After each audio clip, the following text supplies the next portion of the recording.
Hello friends, welcome to SP home delight. ఈరోజు మన SP home డిలైట్లో ఎంతో టేస్టీగా ఉండే, అలాగే హెల్త్కి చాలా మంచిదండి, ఎయిర్ బాగా పెరగడానికి కూడా చాలా బాగా ఉపయోగపడుతుంది, అంత ఆరోగ్యకరమైన కరివేపాకు పచ్చడి. దానికోసం ముందుగా శుభ్రంగా వాష్ చేసుకున్న కరివేపాకుని చెమ్మ లేకుండా శుభ్రంగా డ్రైగా బాగా ఆరబెట్టుకొని పక్కన పెట్టుకోండి.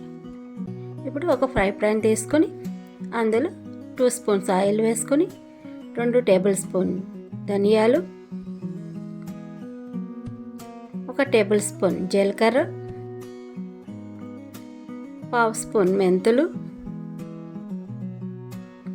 అలాగే ఒక చిన్న కప్పుడు వెల్లుల్లి రెబ్బలు పొట్టు తీసి ఒలుచుకొని వేసుకోవాలి. వీటిని ఒకసారి బాగా కలుపుకొని వేయించుకోండి.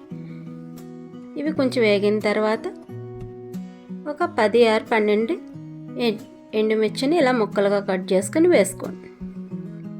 వీటన్నిటిని బాగా ఫ్రై చేసుకోవాలి. ఇక్కడ కొంచెం ఇంగువ, అలాగే కొంచెం పసుపు కూడా వేసుకొని వేయించుకొని పక్కన పెట్టుకోండి. మీరు ఎవరైనా ఫస్ట్ టైం నా వీడియో కనుక చూస్తున్నట్లయితే నా ఛానల్ సబ్స్క్రైబ్ చేసుకుని అలానే యాక్టివేట్ చేస్తే నేను ఏ వీడియో అప్లోడ్ చేసినా మీకు నోటిఫికేషన్ వస్తుంది.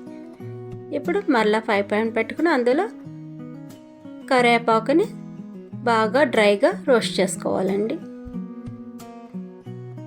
మొత్తం కరివేపాకు అంతా ఇలా కలుపుకుంటూ మధ్య మధ్యలో రోస్ట్ చేసుకొని పక్కన పెట్టుకోండి. ఇప్పుడు ఒక మిక్సీ జార్ తీసుకుని అందులో ముందుగా వేయించి పెట్టుకున్న ధనియాలు, ఎండుమిర్చి, వెల్లుల్లిపాయలని వేసుకొని ఒకసారి గ్రైండ్ చేసుకోండి. అలాగే కొంచెం కల్లుప్పు కూడా వేసుకొని ఈ విధంగా గ్రైండ్ చేసుకొని ఇప్పుడు ఇందులో కొంచెం చింతపండును కూడా ఆల్రెడీ ఉడికించి పెట్టుకున్నానండి. ఆ క్లిప్ మిస్ అయ్యింది. ఇలాగ ఉడికించుకున్న చింతపండు గుజ్జును కూడా వేసుకోండి.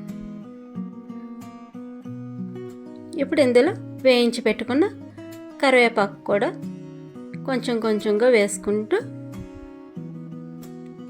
ఇలా కలుపుకొని ఇప్పుడు ఇందులో